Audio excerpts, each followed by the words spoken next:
When it comes to shooting medium format landscapes with color negative film, there are not many choices these days. Kodak, you have Portra 160, Portra 400, Portra 800, and you got Ektar 100. For Fuji, you had 160 NS as well as Pro 400H, but those films are both discontinued now. And then there's Cinestill, who have 50D, 400D now, it's a new one, and 800. And then Lomography, they have 100, 200, 800. So it's a fairly limited field, especially compared to black and whites. That kind of changed a little bit more for the better though earlier this year when Kodak came out with their Gold 200 medium format. I think most of us are pretty familiar with Gold 200 as a 35mm film. I think a lot of us pretty much grew up using this film. It was cheap for a long time, not so much anymore. It was readily available for a long time, not so much anymore. But now with this medium format, you not only have more choices for landscape photography, but more choices in general to have a film that's readily available. With that being said, Gold 200 isn't always considered an optimal landscape film because it is considered a consumer film. Nonetheless, I decided to bring it out for a quick test and just see how well it does perform in optimal lighting conditions. Now, over the course of the summer, I actually have shot a few rolls of Gold 200 while hiking around, taking landscapes, and I was quite surprised with the results. Not only is the tonality fantastic when it comes to highlights and shadow detail, but then just look at the vibrancy of the color, especially those greens when they're lit up in golden light. It is really beyond description just how nice those greens look. I was really happy with the fact that Kodak came out with 120 and Gold 200, and I'm really happy to be able to demonstrate just how it performs while taking landscape photographs.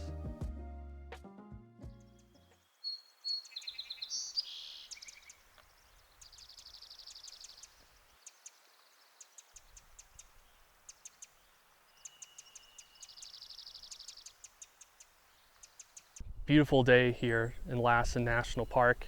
It is only in the low 60s, upper 50s, so it's pretty nice weather. It is the first day of autumn, so I'm really hoping to get some nice shots. I have my Pentax 6.7 with my 75mm and 165 and some Gold 200, so let's hope for the best.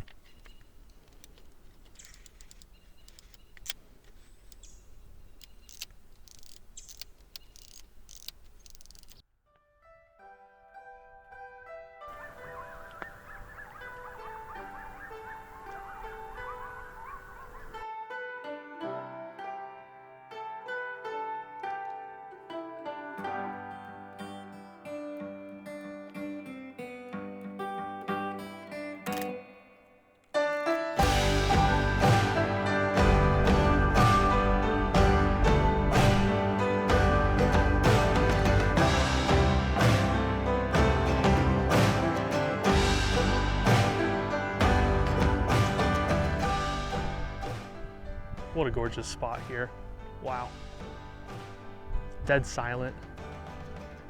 There's no one here. It's hard to beat that.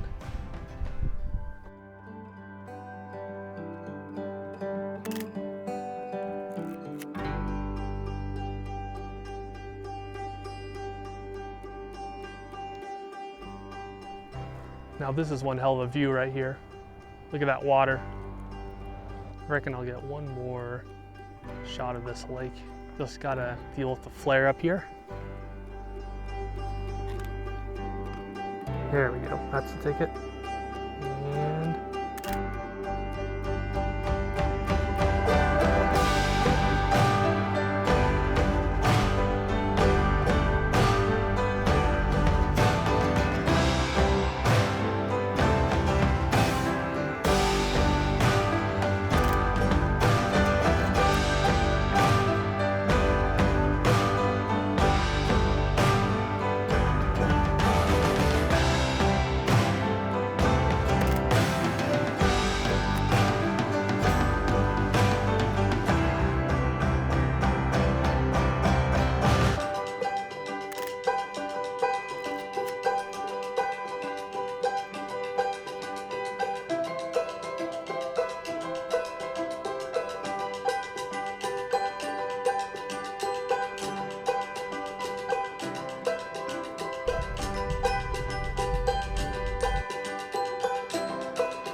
like this directional light right here.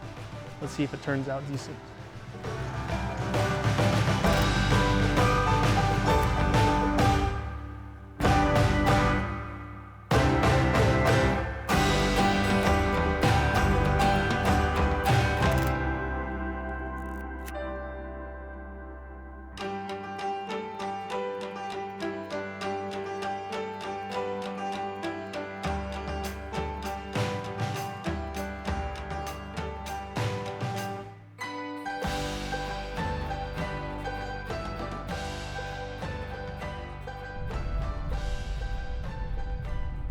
All right, so we are now at the base of Mount Lassen. I'm not gonna climb the whole sucker. I have a few times, but not this time because I'm out of shape. But I'm going to go chunk of the way up. Maybe I'll get a nice golden hour view, fingers crossed.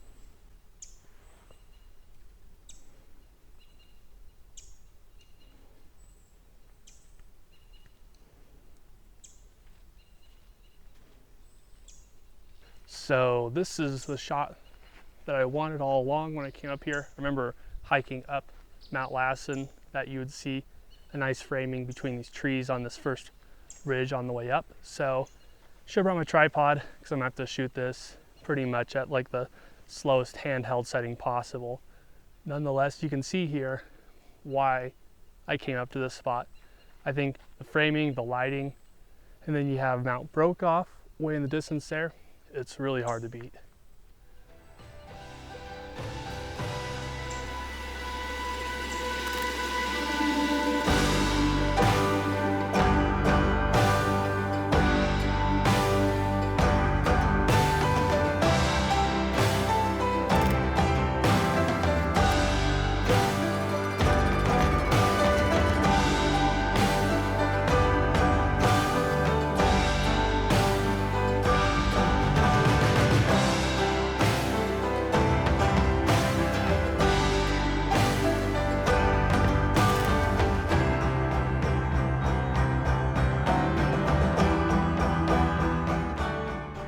All right, that good, amazing golden sliver of light is finally here. So let's not fuck this up.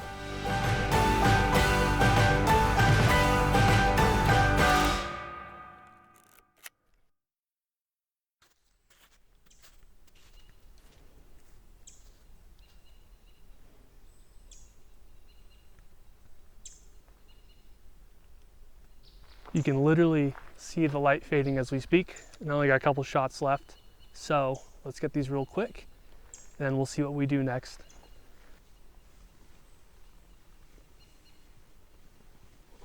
As the light slowly faded away, I figured my day would be through, but in reality, I still had some more shooting to do.